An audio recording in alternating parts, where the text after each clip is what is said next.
Hello everyone, welcome back to the channel. Today, I have an intense story to share about a woman who discovered her husband was cheating with their neighbor. Stay tuned for the full emotional journey and the unexpected consequences. In the quiet suburb where I lived, life always seemed to follow a predictable pattern. The days merged into one another, indistinguishable and monotonous. I, a 32-year-old woman, found myself trapped in this monotony, with 2 children to care for and a marriage that had long since lost its spark. My husband, the father of my children, had become more of a roommate than a partner over the years.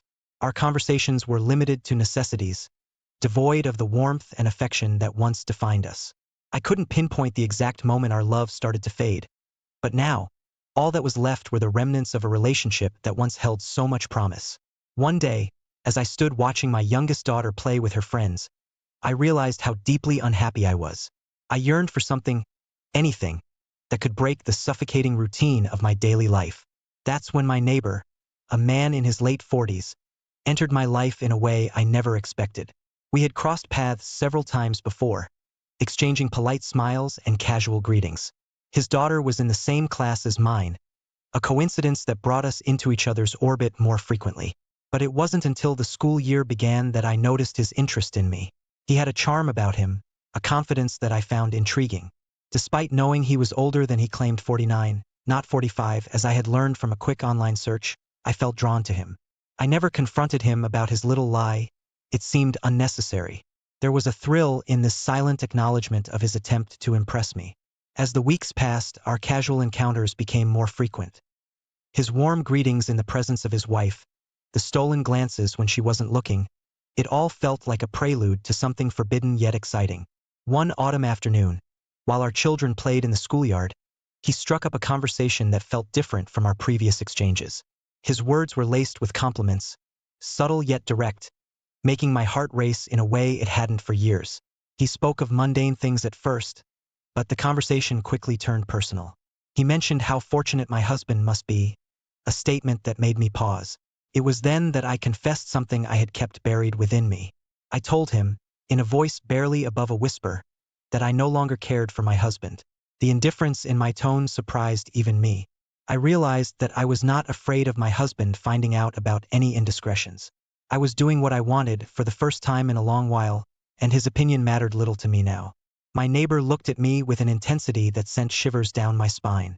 It was as if he saw right through me, understanding the depth of my loneliness and dissatisfaction.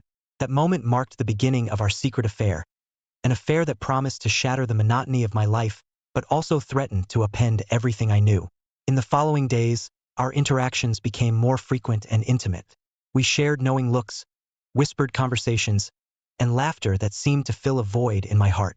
The risk of what we were doing only added to the thrill, the excitement of engaging in something so profoundly against the norms of our small community.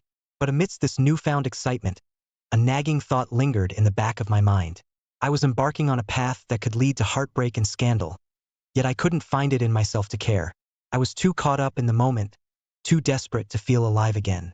As I lay in bed each night, listening to the steady breathing of my husband, I couldn't help but wonder what the future held. Would this affair be the escape I longed for, or would it be the catalyst for my life's unraveling? Only time would tell. But for now, I was willing to risk it all for a taste of the unknown, for a chance to feel something, anything, other than the numbing emptiness of my everyday existence. As autumn leaves began to paint the streets in shades of red and gold, so too did my life start to change color. The mundane routines that once defined my existence gave way to a series of secret encounters and stolen moments with my neighbor. Each glance, each whispered word, felt like a step further into a world far removed from my unfulfilling marriage. It all started with a seemingly innocent proposal to meet at the local park. The children were our alibi, playing innocently, oblivious to the undercurrents between their parents. There, amidst the laughter of children and the rustling of leaves, we talked. It was the kind of conversation that revealed more in its silences than in words. He spoke of his own marriage, a union that, like mine, had lost its spark. His honesty was disarming, and in those moments, I saw in him a kindred spirit, someone else trapped in the facade of a happy domestic life. The more we talked, the more evident it became that we were both seeking an escape, a way to fill the voids in our hearts. Our meetings at the park became a regular affair. Each rendezvous was a mix of casual chatter and intimate confessions. We spoke about everything and nothing, our conversations meandering like the winding paths around us. The more time we spent together, the more I found myself drawn to him. It was a feeling I hadn't experienced in a long time, a mixture of anticipation, excitement, and a hint of guilt. Then came the day when our interactions took a decisive turn. As we sat on a secluded bench, watching our children play at a distance, he turned to me with a look that sent a jolt of electricity through my body. He spoke of his desire, of how he had been thinking about me, how he wished I lived next door so he could see me every day. His words, spoken with a sincerity that was almost palpable, left me breathless. In that moment, I realized how much I craved attention and affection. My marriage had become a shell of formalities, and here was someone who saw me, who desired me. It was both terrifying and exhilarating. The boundaries of our relationship were blurring, and I found myself at a crossroads. Our first kiss happened days later. It was a moment stolen under the cover of dusk, away from prying eyes.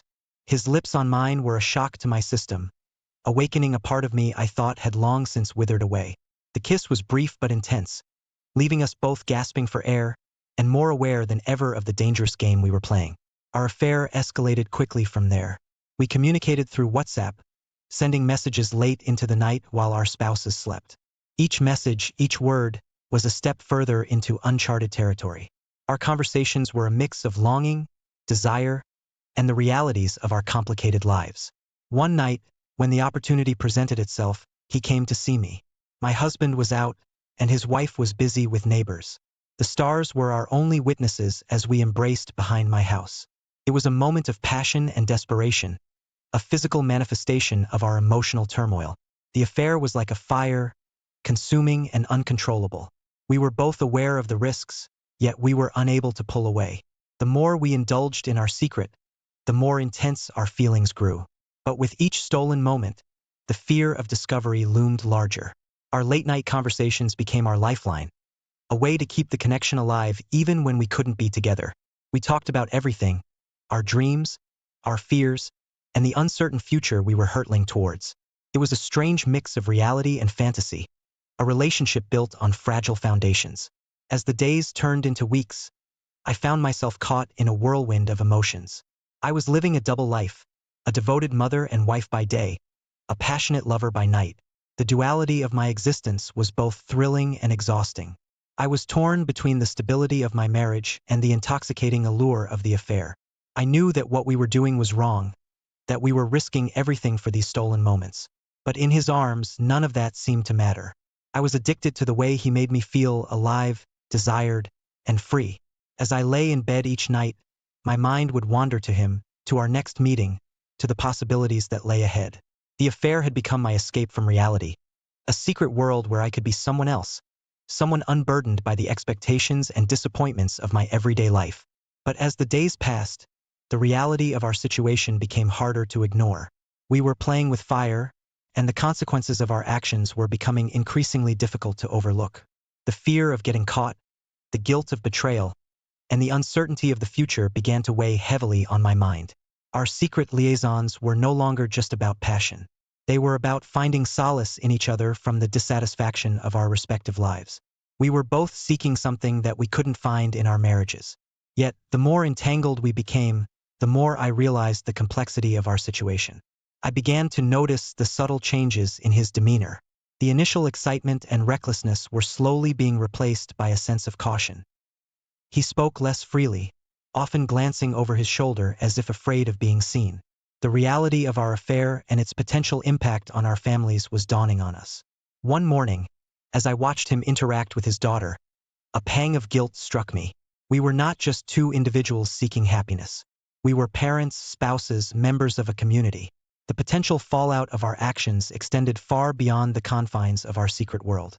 Despite these realizations, the pull towards him remained strong. Every message, every touch, every shared glance was a reminder of the intense connection we had forged. Yet, with each passing day, the fear of our affair being discovered grew. We were treading on dangerous ground, risking everything for moments of fleeting happiness. Our affair was a juxtaposition of passion and fear, excitement and guilt. It was a constant battle between heart and mind, desire and duty. As I navigated this complex web of emotions, I couldn't help but question the sustainability of our relationship. How long could we continue down this path before the inevitable happened? How long before the consequences of our actions caught up to us? As autumn faded into winter, the affair with my neighbor reached a pivotal point. Our secret meetings and late-night conversations had created a world of our own, a world built on passion and escapism. But as the days grew shorter and the nights colder, the reality of our situation began to cast a long, ominous shadow over our clandestine relationship. The thrill of the affair was intoxicating, but it was becoming increasingly difficult to navigate the complexities of our dual lives. The fear of discovery was ever present, a constant reminder of the potential fallout that could shatter our families and our reputations. Yet, despite these fears, we continued to meet, driven by a desire that seemed to defy reason. Our affair was no longer just a physical attraction. It had evolved into an emotional bond that neither of us had anticipated. We found solace in each other's company, sharing our dreams, fears, and frustrations. It was as if we were trying to fill the voids in our lives with each other's presence.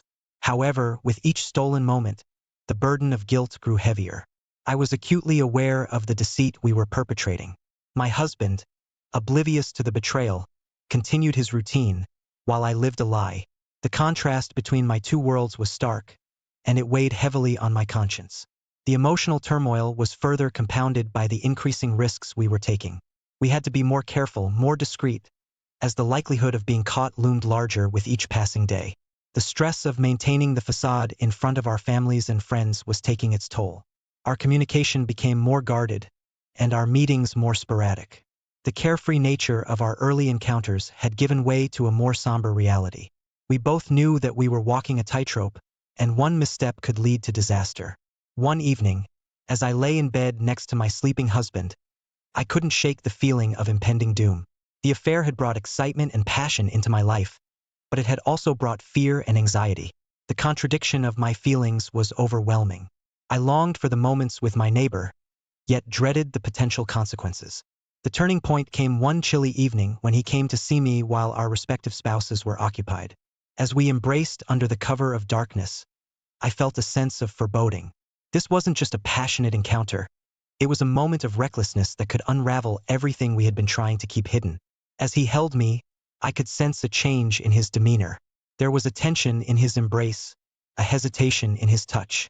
It was as if he too was beginning to realize the magnitude of our actions. The passion that once felt exhilarating now felt fraught with danger. Our secret world, once a refuge from our unfulfilling lives, was turning into a prison of our own making. The lies and deceit were building walls around us, and I found myself struggling to breathe. The affair, which had started as a means of escape, was now a source of constant anxiety and fear.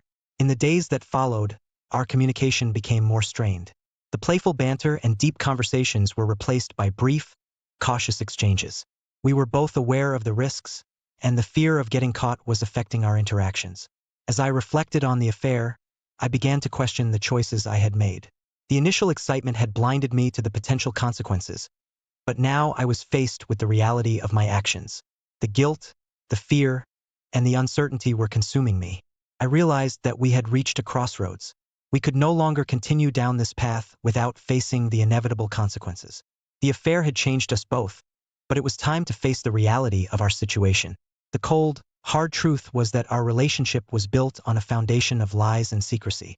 It was unsustainable, and sooner or later something had to give. The thought of ending the affair was heartbreaking, but the thought of continuing it was equally terrifying. As the chapter of our affair came to a close, I was left with a sense of loss and regret. The affair had brought moments of happiness, but it had also brought pain and complication. I was left to ponder the cost of our actions and the impact they would have on our lives. Winter had fully settled in, its icy grip turning the world outside into a frosty tableau. Inside, however, a different kind of chill had taken hold of my life. The affair, once a source of warmth and escape, had become a source of constant anxiety and fear. The turning point came one morning, a moment that would forever change the course of our relationship. It started like any other day, but as I prepared for the usual routines, I received a message from him that sent a wave of panic through me. He wanted to meet urgently, a request that was unusual given our cautious approach in recent weeks. The tone of his message was terse, a stark contrast to the affectionate words we once exchanged. We met at a secluded spot, away from the prying eyes of our neighborhood. The cold winter air was biting, but it was nothing compared to the icy tension between us. As soon as I saw his face, I knew something was wrong. The usual warmth in his eyes was replaced by a look of concern and fear. He wasted no time in revealing the reason for our urgent meeting. His wife had become suspicious. She hadn't found anything concrete, but her instincts had been alerted. He told me how she had started asking questions, probing into his whereabouts, and examining his phone. The walls were closing in, and the reality of our situation was becoming impossible to ignore. The news hit me like a physical blow. The possibility of our affair being discovered had always been a distant fear, but now it was a tangible threat. The implications were massive, not just for us but for our families, our children. The thought of the pain and hurt that would ensue was overwhelming. As we stood there, shivering in the cold, a sense of desperation enveloped us. We realized that our careless whispers and stolen moments had led us to a precipice. We were no longer just two individuals seeking solace in each other. We were potential catalysts for a disaster that could ruin multiple lives. The conversation that followed was a blur of fear, regret, and frantic planning. We talked about ending the affair, about taking steps to distance ourselves from each other. But even as we discussed these measures, a part of me knew it was too late. The Pandora's box of our affair had been opened, and there was no going back. The rest of the day passed in a haze. I went through the motions of my daily life, but my mind was elsewhere. I was haunted by the thought of my husband discovering the truth, of my children being caught in the crossfire of our indiscretion. The guilt that I had managed to suppress for so long came crashing down on me with full force. That night, I lay awake in bed, staring at the ceiling. The darkness of the room mirrored the turmoil in my heart. I thought about my neighbor, about the moments we had shared, about the dreams we had whispered to each other in the dead of night. But now, those dreams seemed like distant memories, overshadowed by the looming nightmare of exposure. In the days that followed, our communication dwindled to almost nothing. The fear of being discovered had forced us into a state of virtual estrangement. Each day was a struggle, a balancing act between maintaining a semblance of normalcy and dealing with the internal chaos. The affair had reached its tipping point. We had crossed a line from which there was no return, and now we were facing the consequences. The once passionate and exhilarating relationship had turned into a source of dread and regret. As the chapter of our affair drew to a close, I was left to confront the harsh reality of our actions. The consequences of our choices were no longer just a distant possibility. They were an imminent threat. The affair had brought us moments of happiness, but it had also brought us to the edge of a precipice. And now we were teetering on the brink of a fall that would shatter everything we held dear. The cold days of winter continued to envelop our town, but a different kind of frost had settled over my life. The secret that I had harbored for months was no longer just mine to bear. The revelation came unexpectedly, shattering the fragile illusion of normalcy that I had clung to. It was a typical weekday evening when the facade finally crumbled. I was at home, the kids were asleep, and my husband was watching TV. That's when the doorbell rang, an innocuous sound that would normally not have caused any concern. But when I opened the door, I was met with the sight of my neighbor's wife, her eyes red and her expression a mix of anger and pain. The confrontation that followed was a blur of accusations and revelations. She had found evidence of our affair, irrefutable proof in the form of messages and pictures. Her voice trembled with emotion as she recounted her discovery, each word like a dagger to my heart. My husband, drawn by the commotion, joined us at the door. The look of confusion on his face quickly turned to shock and then to anger as he realized the gravity of the situation. The world as I knew it was unraveling before my eyes. The conversation that followed was one of the hardest I had ever endured. I had to face not only the hurt and betrayal I had caused my husband, but also the pain I had inflicted on an innocent woman. The guilt that I had managed to suppress for so long was now overwhelming, suffocating me with its weight. My neighbor's wife left after delivering her painful message, leaving me to face the aftermath with my husband. The air was thick with tension and unsaid words. The betrayal hung heavily between us, a barrier that seemed insurmountable. The days that followed were a haze of difficult conversations, tears, and heartache. My husband was devastated by the betrayal. The trust that had been the foundation of our marriage was shattered, and the future of our family was now uncertain. As for my neighbor, the exposure of our affair had a profound impact on his life as well. His marriage was in turmoil, and the strain it put on his relationship with his daughter was evident. The affair that had started as a secret shared between two unhappy individuals had spiraled into a situation that hurt everyone involved. In the midst of this turmoil, I was forced to confront the reality of my actions. The affair, which had once seemed like an escape from my monotonous life, had brought nothing but pain and destruction. I had been seeking happiness in the wrong place, and now I was paying the price. The emotional toll of the exposure was immense. I struggled with feelings of guilt, shame, and regret. I had caused so much pain to the people I cared about, and the realization of that was crushing. The affair had been a mistake, a lapse in judgment that had far-reaching consequences. As the chapter of the affair came to a close, I was left to pick up the pieces of my broken life. The future was uncertain, and the road to healing and forgiveness seemed long and daunting. The affair had changed me, and now I had to find a way to move forward, to learn from my mistakes and rebuild my life. The final chapter of my story is one of reckoning and reflection. The affair that I thought would bring me happiness ended up costing me everything. In seeking what I thought was missing in my life, I lost what I had, a painful irony that wasn't lost on me.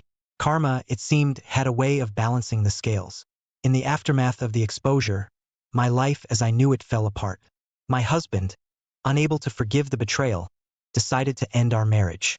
The divorce was a painful process, not just for us but for our children as well. They became the unintended victims of my actions, caught in the crossfire of a situation they neither understood nor deserved. My relationship with my neighbor also came to an abrupt end. The affair had been built on a foundation of secrecy and desire, and once those were stripped away, there was nothing left to sustain it. He went back to his family, trying to salvage what was left of his marriage, leaving me to face the consequences of our actions alone. The loss of my husband, my lover, and the life I knew was a heavy price to pay. I was left to confront the harsh reality of my actions. The affair, which had started as an escape, turned into a catalyst for destruction, affecting not just my life but the lives of those around me. As I navigated through the aftermath, I had a lot of time to reflect on my choices. The pain and hurt I caused were immeasurable, and the guilt was a constant companion. I had acted selfishly, driven by my desires, without considering the impact on my family and others. The realization of this was a bitter pill to swallow.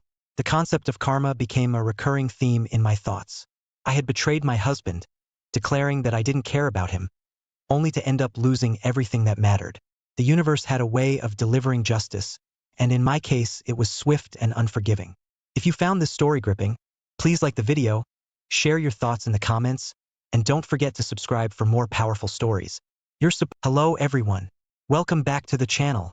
Today, I have an unbelievable story about a husband who uncovered his nurse wife's affair, leading to a shocking divorce drama you won't believe.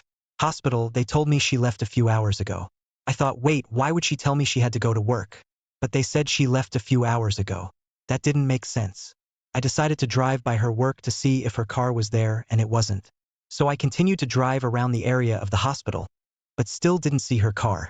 I called her again, but nothing. Goes straight to voicemail. So I left a message.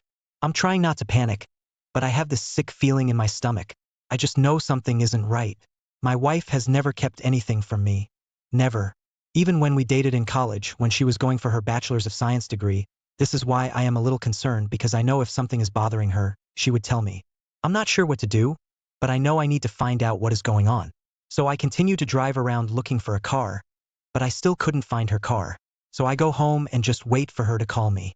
At about 7 in the morning, she calls and apologizes that she had a busy night at the hospital. That's why she didn't call me back. I thought to myself, she is lying. I know she is, but I just said, it's okay. We'll talk when you get home. At about 8 a.m., my wife gets home and starts to tell me the story about a patient that came in that needed around-the-clock care. But I couldn't pay attention because I knew she was lying to me. As I continued to listen, all I could think about was how could I find out why she was lying to me? We talked for a little bit longer. Then she went and cleaned up and eventually went to bed. I went to work. I work for the city, so I wasn't able to just take off and try to track her movements. If she was cheating on me, I wanted to find out. I called a few private investigators on my lunch break. It's quite expensive, but these guys are good. And I just didn't have the time to keep trying to follow her to see what she was doing. We live in Georgia and I am in the process of researching the divorce laws here. I don't want a divorce, but if she's cheating on me, I want out. The good thing is that we don't have any kids. She has had 3 miscarriages in our marriage. This is not the marriage I signed up for. This is not the woman I married 20 years ago, but I need to find out for sure one way or another. The private investigator I talked to said he would be able to find out what she was doing and who she was seeing, but it would take some time. I told the private investigator that I would think about it and get back to him. When I got home at about 5 p.m., my wife was in the bedroom talking to someone and I didn't know who she was talking to, but I could tell she was upset. So I just went into the kitchen and started making dinner. After a few minutes, she comes into the kitchen and told me she was talking to her best friend and that she was going through some personal issues and needed to talk to someone. My wife had to work that night, so I made her a plate that she could take to work and we talked for a few more minutes. Then she got herself together and she left for work a little later. At about midnight, I called the hospital trying to get in touch with her, but the same thing happened.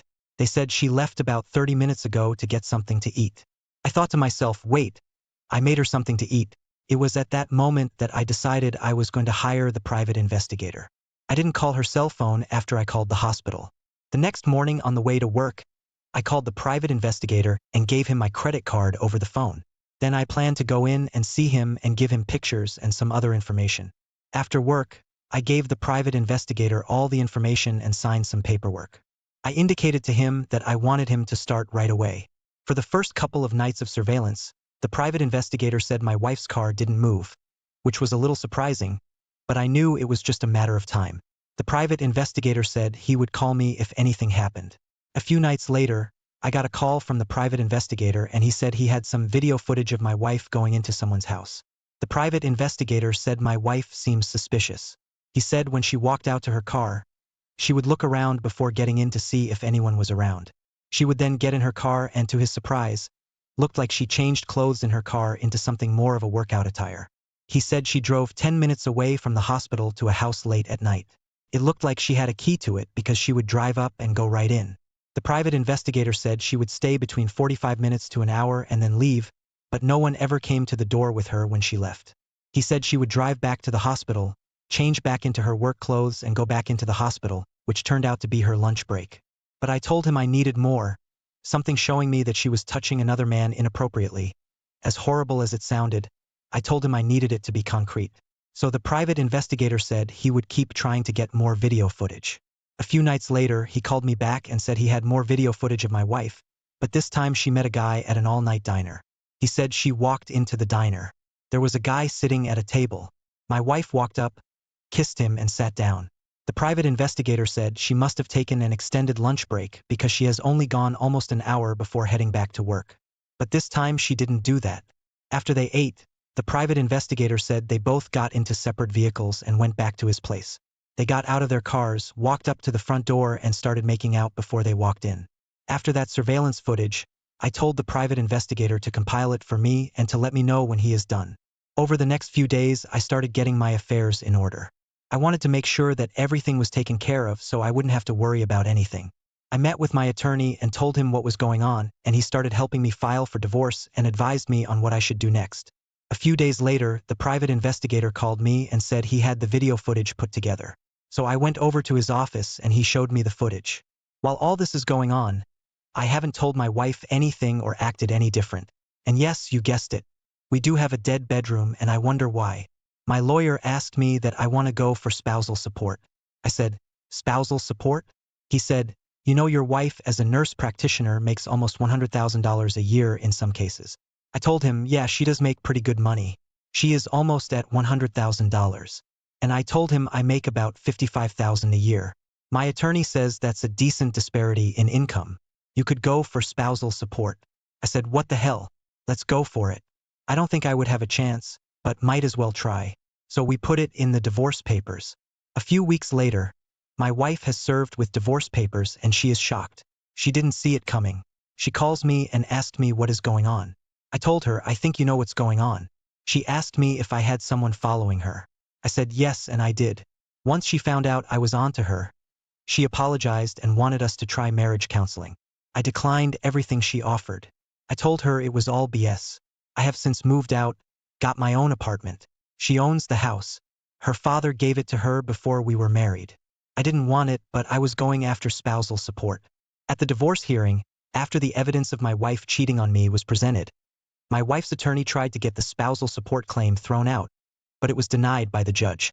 And he did award me spousal support for 6 years in the amount of $900 per month. I was actually surprised that I got anything. I was a free man. I never heard from or saw my ex-wife again after the divorce hearing. In the coming weeks, the private investigator and I kept in touch, sort of.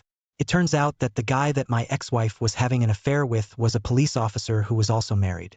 In the times my ex-wife was going to his place, his wife was away on business. And when she came back, she found out about his affair and shot him. He survived, and she is awaiting trial for what I've heard. Oh, since this has happened, I did receive my first $900 alimony payment. I would imagine this turned out to be an expensive mistake on our part. I guess it's true what they say. You have to pay to play. I want to thank everyone for their comments. I didn't know these type of forums existed where people share their most intimate details and failures. But thank you. I am healing, and the passive income also helps. If you enjoyed the video, please like, comment, and consider subscribing to the channel for more content. I sincerely appreciate your time. If you enjoyed the story, please like, comment, and subscribe for more incredible tales. And don't forget to hit the notification bell so you never miss an update. Hey everyone, welcome back to the channel. Today, I have an incredible story about a husband who uncovered his principal wife's shocking secret affair and how he sought revenge. Principal at the local school. Kids loved her. Parents respected her. As far as anyone was concerned, we were the ideal family. 2 kids, both boys, both smart as whips, and a dog, old Rufus, who was more family than a pet. Perfect, right? Well, life sure knows how to play its cards. Just when you think you've got the winning hand, it throws in a wild one. This strange new chapter in my life began with subtle things. You know, those small details that you wouldn't notice unless you were looking for them. Well, I wasn't looking, but they started sticking out like sore thumbs. It was like my wife's routine started changing all too suddenly. She'd come home late, always glued to her phone, her mind 1,000 miles away. I'm no detective, but I know something's up when I see it. Our traditions started to fade too. We had a thing. You see, dinner at the table, all 4 of us, no exceptions. Well, there started to be exceptions. She'd be late from work, or she'd be too wrapped up in her so-called schoolwork to join us. It bugged me, but I brushed it off thinking maybe she's just got a lot on her plate. Man, was I wrong? And then one day I saw it. I wasn't snooping around, mind you, but her phone was just lying there buzzing with messages. She was out in the garden with the kids, and I thought maybe it was something important. As I picked up the phone, I saw a name. I didn't recognize a man's name. She had his name labeled fellow teacher. The texts were too friendly, too personal. Something was definitely off. My heart started beating harder as I read those messages. She was sharing more with this guy than she was sharing with me, her husband of 10 years. The knot in my stomach grew tighter. Felt like I was standing on the edge of a cliff. I wasn't ready to jump to the conclusion, but I couldn't ignore the signs either. That night I confronted her casually, of course. I didn't want to start off accusing her of anything. I asked about her day, her work, and then about this teacher. She shrugged it off and said he was just a colleague. But I knew her too well. I could tell there was something she wasn't telling me. She looked a little too flustered, a little too quick to move on to the next topic. So here I was stuck in this situation. I never imagined I'd be in, a loving husband and a caring father, now playing the part of a man doubting his wife. What a messed up turn of events.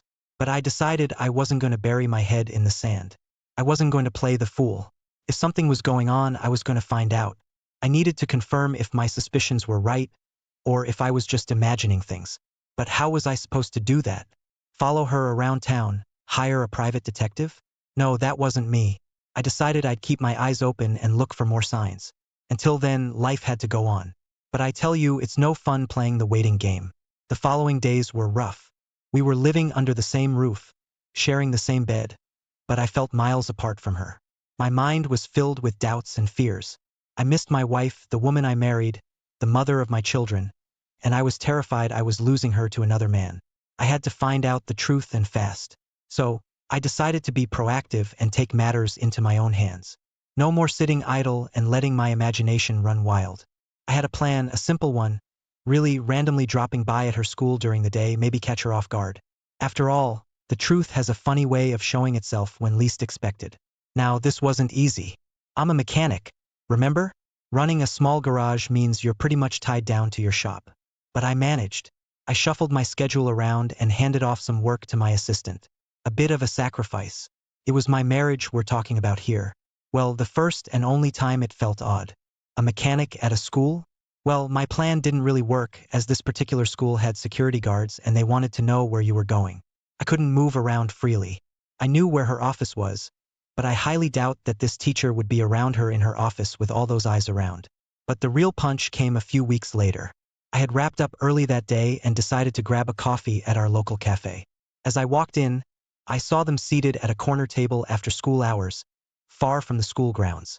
But above all, a burning need to confront them then and there. I wanted to storm over and demand answers, but I didn't. Not because I was scared, but because I needed a solid plan. The mechanic in me knew well, a hasty repair never holds. I left the cafe, my coffee untouched, my heart heavy. As I walked back to my shop, my mind raced with questions. How long had this been going on? Was it serious? But one thing was crystal clear. I needed to confront my wife. I really needed to find out what the hell was up. Enough was enough. I couldn't continue playing this solo detective game. The sight of her and the teacher at the cafe had rattled me for sure. So I did what any sane person in my position would do. I hired a private investigator. The PI was a quiet guy, an ex-cop turned private eye. I told him my story and my suspicions and showed him the text. Then he told me to try to stay calm and act like nothing is going on. Then he asked, "Do you think you can do that?" I told him I could because I knew what was at stake. Damn, it didn't take long. A week later, he confirmed my fears. My wife, the woman I had promised to protect and cherish, was seeing that male teacher outside school hours. She was having sex with this man in his car, in the school parking lot. When it was dark, the private investigator said they probably avoided using credit cards and debit cards because they would leave a paper trail. But now I had a choice to make. Should I confront her or should I prepare first? The mechanic in me chose a latter. Before you fix a problem, you need all your tools in order. And that's what I did. I started getting my ducks in a row. First, I secured my finances with 2 kids to think about. I couldn't afford to let things get messy. Next, I gathered all the evidence I could. The private investigator's report, the text messages I uncovered on my own, even the timestamps of her late-night calls. Meanwhile, I kept my emotions in check. There were moments, sure, when I wanted to explode and confront her with everything I knew, but I kept my cool. I didn't want to give her a chance to spend this in her favor. So, there I was, a mechanic turned detective, turned strategist, juggling my garage, my crumbling marriage, and a secret investigation. It was hard, damn hard. But I had a goal in sight: unmask the truth and protect my family. And nothing was going to deter me from that. Navigating through this murky phase, my next step was a lawyer's office. I told him about my wife's affair, the private investigator's findings, the suspicious texts, and the sudden changes in her behavior. I also mentioned the kids and how I needed to protect them through this ordeal. Eventually, he shared the bitter truth. In our state, adultery didn't matter. It could have substantial implications during divorce proceedings, particularly regarding custody and division of assets. The lawyer advised me to gather more concrete evidence. He suggested continuing my collaboration with the private investigator and recording her secret meetings with her fellow teacher. It seemed a bit extreme, but I took his advice and told him, I will continue the investigation with the private investigator. Over the next few weeks, I worked closely with the private investigator. We became an unexpected team, both driven by a common purpose to expose the truth. It wasn't an easy job, but I was determined. Every secret rendezvous they had, everything she did when she left our home, armed with the damning evidence, the day of confrontation finally came. It was a cool evening when I decided to address the elephant in the room. Our kids were at a sleepover and we were alone in the house. I didn't waste any time. We sat down on the couch and I threw the file on the coffee table in front of her and said, "That's for you. Can you explain that?" She didn't have anything to say. She was shocked. She had no idea that I was secretly investigating her. She started crying, begging for forgiveness right away, her pleas as hollow as the promises she had broken. I looked at her, the woman I had loved and trusted, now a stranger wearing a familiar face. "It's over." I told her there was no room for negotiation, no room for second chances. She shattered my trust and there was no way to piece it back together. That night she packed her bags and left. Don't know where she went. I didn't ask, and I really didn't care. With the irrefutable evidence at hand, I filed for divorce. When the time came and the moment I handed her the papers, you should have seen the look on her face. She must have thought that I'd be too weak, too attached, too scared to end it all. But she was wrong. The divorce proceedings were tough, a battleground of sorts. She played the victim card, trying to sway the judge in the courtroom against me. She claimed that I was neglectful, that I drove her into the arms of another man. Her words were empty accusations, but they stung. They painted a picture of me that was far from reality. They were calculated, meant to hurt, meant to paint her as the wounded party. Through it all, my attorney was my shield, my advocate. He deflected her accusations, putting forth the evidence we had gathered against her. The pictures, the videos, the messages, the testimonies, all stood testament to her deceit. The divorce was granted in my favor and alimony was averted. But we had to split the proceeds of the house when it sold. This was hard on the kids. And later we ended up with 50-50 custody. She was not a bad parent. Let me make that clear. Karma has a funny way of sneaking up on people. In my ex-wife's case, it came in the form of her losing her job. The school board, upon learning of her affair with another teacher, had no choice but to let her go. It was a question of integrity, of moral conduct.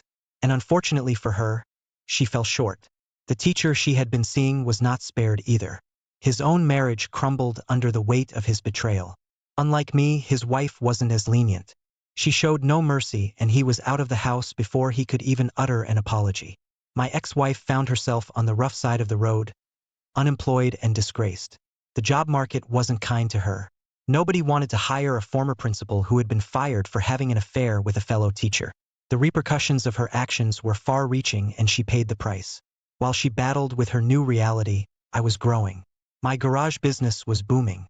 It seemed as if the townsfolk wanted to show their support, choosing my garage over others. I was humbled and grateful. My world was expanding while hers was shrinking. Amidst all this, I made sure our kids were protected. I explained the situation as gently as I could, reminding them that despite everything, their mother loved them. It was a difficult conversation. They needed to understand that sometimes even adults make mistakes. Life indeed was tough, but it has a way of balancing things out.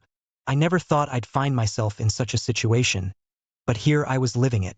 From the divorce to the custody battle, to witnessing my ex-wife's downfall, it has been a tumultuous series of events. About 3 months after the divorce, my ex-wife's affair partner was shot by his soon-to-be ex-wife. He lived, but we learned that he wanted to reconcile with his wife, but she wasn't having it. A fight broke out and she got a hold of her firearm and shot him. The only interaction I have with my ex-wife is to discuss the kids, and that's it. Right now, I am attending therapy. It seems I might have a little bit of PTSD. If you found this story gripping, please like, comment, and subscribe for more incredible tales. And don't forget to hit the notification bell so you never miss an update. Hello everyone. Welcome back to my channel. Today, I have a jaw-dropping story about betrayal, deceit, and sweet revenge that you won't believe. My name is Jessica. I'm a 35-year-old office worker. Since my husband Bob, who is 2 years younger than me, was transferred, we've been temporarily living with his parents. I stress it's only temporary. Bob seems to enjoy living in his childhood home, but I am eager to find our own place and move out as quickly as possible. This is because I simply can't get along with my in-laws, especially my mother-in-law. She was always a nasty person, even before our marriage, but after living together, her attitude is more harsh than before. Jessica, haven't you gone shopping yet? You missed the supermarket's early bird sale. You can't even shop efficiently. TSK, TSK. I work from home with my company's permission, but I'm still working during weekdays. There's no way I could make time for my shopping at the supermarket's early bird sale time. Mother-in-law, as I've said many times, I work during the day, so I can't go shopping until after 5 p.m. Every time I say this, my mother-in-law criticizes me. Here she goes, so arrogant, can't even have a child. Bob and I don't have children. We haven't specifically checked at the hospital, so we don't know who is to blame. I wanted a child, but considering Bob's income, we couldn't afford the expensive fertility treatments. Even before moving in together, I was distressed by my mother-in-law's nasty remarks, but it was better when we were living separately. Living under the same roof day and night, I am exposed to her nasty remarks 24/7. My father-in-law doesn't directly make snide remarks, but he irritates me in a different way. He seems to believe that women over 30 years old are old lady and treats me, a 35-year-old woman, as such. Hey, old lady, get me the ashtray. Why are you wearing a skirt? No one wants to see your legs. I want to tell him, if I'm an old lady, what does that make you, who's turning 60? I'm not a pushover either, so I retort each time they make rude remarks about me, but that only leads to further deterioration of our relationship as they consider it bossy. There is always a tense atmosphere in the house, and I was already feeling the limit of living together. However, after the transfer, Bob started working more on weekends and going on more business trips, so we couldn't discuss moving out. Jessica, I have another business trip this weekend. Again, you just went on a business trip. This new branch seems to have a lot of business trips. Before his transfer, although he had to work overtime, there were hardly any weekend work or business trips. Can't be helped, right? The work changes with the workplace. Sure, things change when jobs change, but isn't this a bit much? Thanks to this, we are not even able to find a place to move, even though we were supposed to live with my in-laws temporarily. What if we had to live with my in-laws for a long time? I was afraid of that. But then, one day, something happened. As I was removing laundry from Bob's bag after his business trip, I found a piece of paper in his bag's pocket. It turned out to be a printout of an online booking from a travel website. I figured it was just the flight and hotel booking for his business trip, but when I read it more closely, I couldn't believe my eyes. There was a hotel reservation that included tickets to Disneyland for 2 people, and the date was yesterday. That is, the day Bob was on a business trip. Of course, Bob's company has nothing to do with Disneyland. Sure, they deal in seafood, but that's as close as they get to Disneyland. It doesn't matter. This means that Bob was pretending to go on a business trip, when in fact he was visiting Disneyland for 2 days. And the fact that the hotel reservation was for 2 people? There's no doubt he was with a woman. As I was reeling from the shock, I heard Bob humming in the shower. It's a small world after all. The well-known theme song of a famous ride. He must have been reminiscing about Disneyland and humming unconsciously. But it seems that attractions are not important in a fun and enjoyable affair trip. I was so angry that I was ready to charge into the bathroom and confront Bob. But just then, Bob's phone rang. I was too enraged to think clearly, so I answered the call without thinking. Hello? Hello? For a moment, I heard a young woman's voice, and then the call was abruptly cut off. Could it be? I was convinced. The call just now was no doubt from the woman Bob went to Disneyland with. In other words, Bob's mistress. When she heard my voice answering Bob's phone, she must have panicked and hung up. I checked the call history on his smartphone. Bob isn't really security conscious, so he doesn't bother to set a decent password. I figured his passcode would probably be his 4-digit birth date. And bingo! The phone was unlocked in no time. But looking through his smartphone made my head spin. Evidence of his infidelity was pouring out of it, unmistakable and overwhelming. The image files were full of selfies of him and a young woman. The dates the photos were taken were all days when Bob had been on business trips or working on his days off. I was amazed at his recklessness, even leaving pictures of their intimate moments. Looking at the call history again, I saw the name Melissa Smith. So I searched for the same name in his WhatsApp friends list and opened the chat screen. Bob, I love you. I want to be your wife soon. This woman, Melissa, seems to be hoping to marry Bob. A homewrecker, perhaps? As I was mowing this over, Bob came out of the bathroom. Ah, that's refreshing. Facing Bob, who came out nonchalantly, drying his hair with a towel, I confronted him right away. Refreshed? Huh? Seems like you're feeling pretty refreshed in a lot of ways. Who? Who is Melissa Smith? At the mention of his mistress's name, Bob flinched. So it's true. You've been lying about going on business trips, and instead you've been going on trips alone with this woman, Melissa Smith, where all your business trips and working days off just lies. Unforgivable. Why do you? How on earth? I pointed my smartphone at the upset Bob. All the evidence is right here in this smartphone. Hey, did you go snooping through my phone? That's a violation of my privacy. It's laughable that a man who's morally bankrupt enough to cheat can complain about privacy invasion. If you don't want it looked at, set a better password. Before we got married, I made a promise with Bob that he'd absolutely not cheat. I had declared to Bob that if he cheated, I'd leave him right away. Of course, my feelings haven't changed. I can't continue a marital life with a man who's playing around with another woman. Let's get a divorce. When I simply said that, Bob surprisingly agreed without objection. Yeah, I guess so. It was unexpected. I thought he would resist more. Was he ready for divorce once he was caught cheating? I'll get the divorce papers tomorrow. Tell your mom and dad. Got it. Bob's agreement was astonishingly nonchalant. However, once the declaration has been issued, it cannot be withdrawn, and it has no intention of doing so. Is this goodbye to married life? I felt a tinge of loneliness. The next day, I left the house early in the morning to get the divorce papers from the city office and to take care of some other errands. By the time I got home, it was already late at night. There in the house, my husband and his parents were waiting for me. So you finally come back. We were wondering how long you were going to wander around. The moment she saw me, my mother-in-law began to make snide remarks. Bob being present here means she should already know about Bob's cheating and our divorce. Isn't there something she should say, like an apology before making a snide comment? But instead of an apology, my mother-in-law said something unbelievable. Well, it doesn't matter. At least you're finally leaving. We don't want to see your face anymore. So it's just as well you've been gone all day. What do you mean? With a smug smile, my mother-in-law responded to my question. Exactly as I said, I'm sick and tired of seeing your face. Finally, Bob has returned home, and you were just in the way. You're always back-talking, without any hint of charm, even when I tried to make you uncomfortable enough to leave. Took so long for you to get the hint. I finally had to resort to my ace in the hole. Ace in the hole? My mother-in-law gave a satisfied smile. You already know the name of Bob's girlfriend, right? Yes, something like Smith? Why was she checking if I knew the name of Bob's mistress?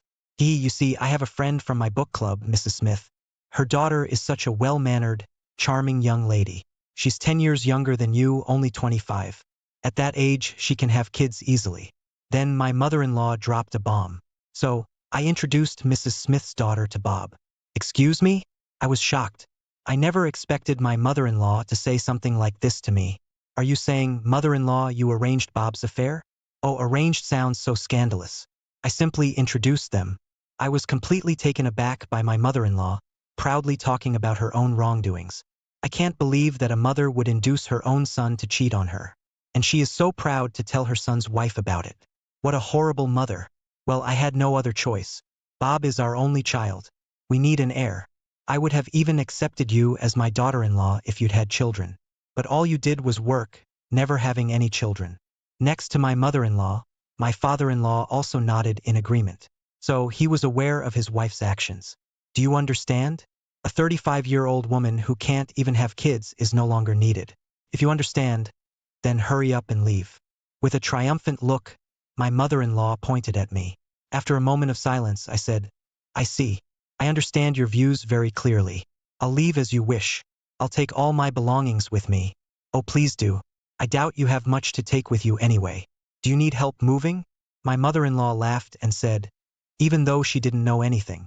But I was the one who would have the last laugh. No, it's fine. Don't worry about me. Everything's already arranged. Whew? Since I wasn't crying or freaking out, my mother-in-law looked surprised. Besides, mother-in-law, I already know that you were helping Bob cheat on me. What? I smirked at my mother-in-law.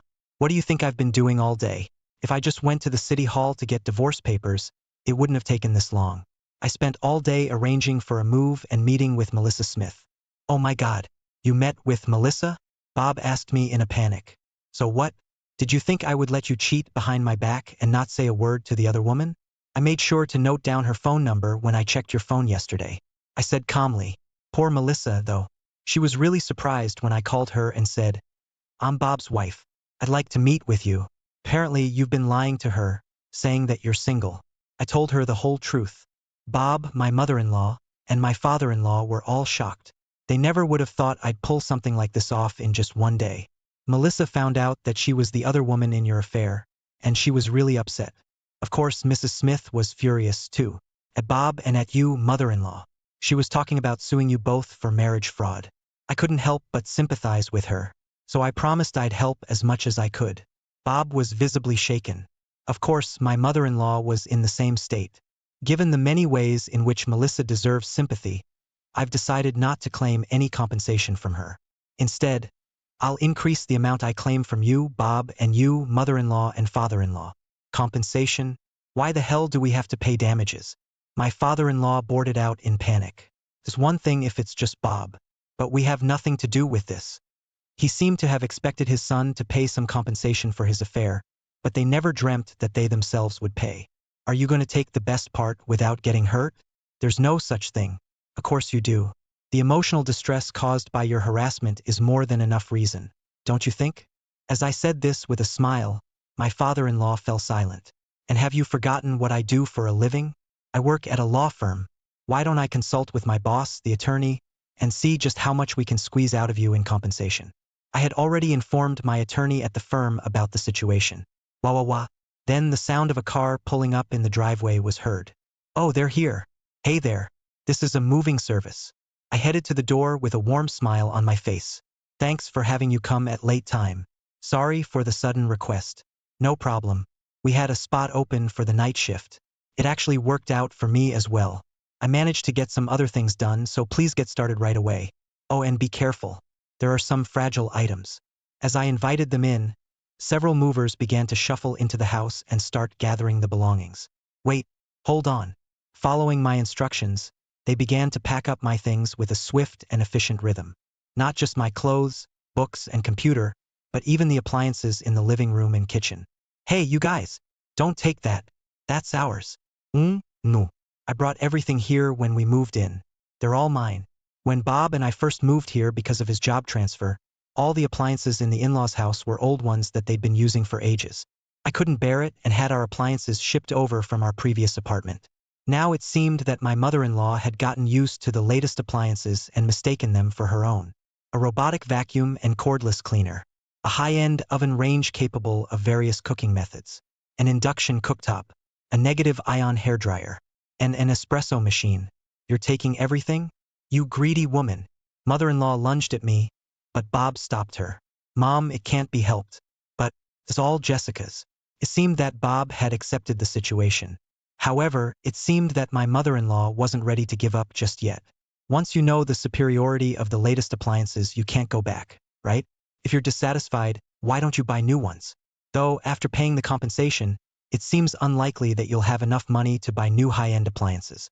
While this was going on, the movers were rapidly moving my stuff into their truck under my direction.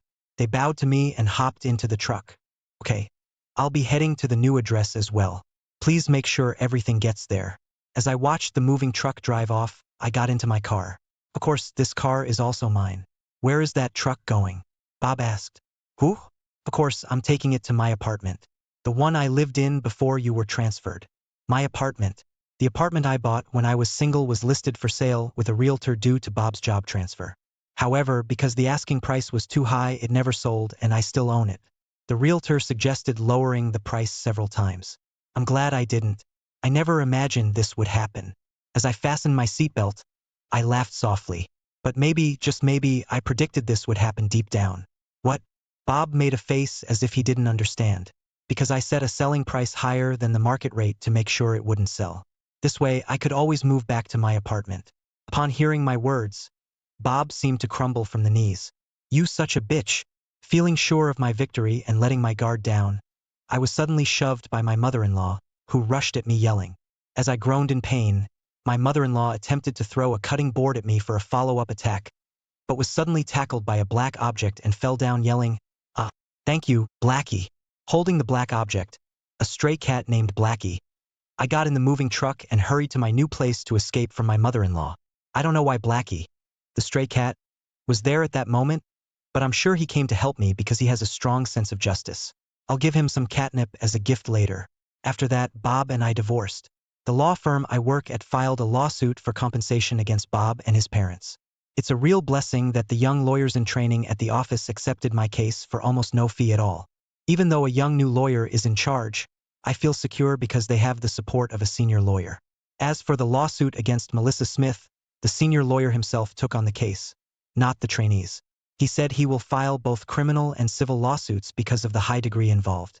He said he's excited to file a criminal lawsuit as it's been a long time since he's done so. Even if they sell their house and pay to Melissa Smith and to me, it probably won't be enough. Thinking about the life of extreme poverty and debt waiting for the three of them, I can't help but grin. I'm alone now, but compared to living with those in-laws and my disloyal husband, it's like heaven. For a while, I wanted to enjoy the easy single life with Blackie, who I inadvertently brought to my apartment. If you enjoyed this story, don't forget to like, comment, and subscribe for more shocking tales and personal experiences. Share your thoughts in the comments below. and hit the notification bell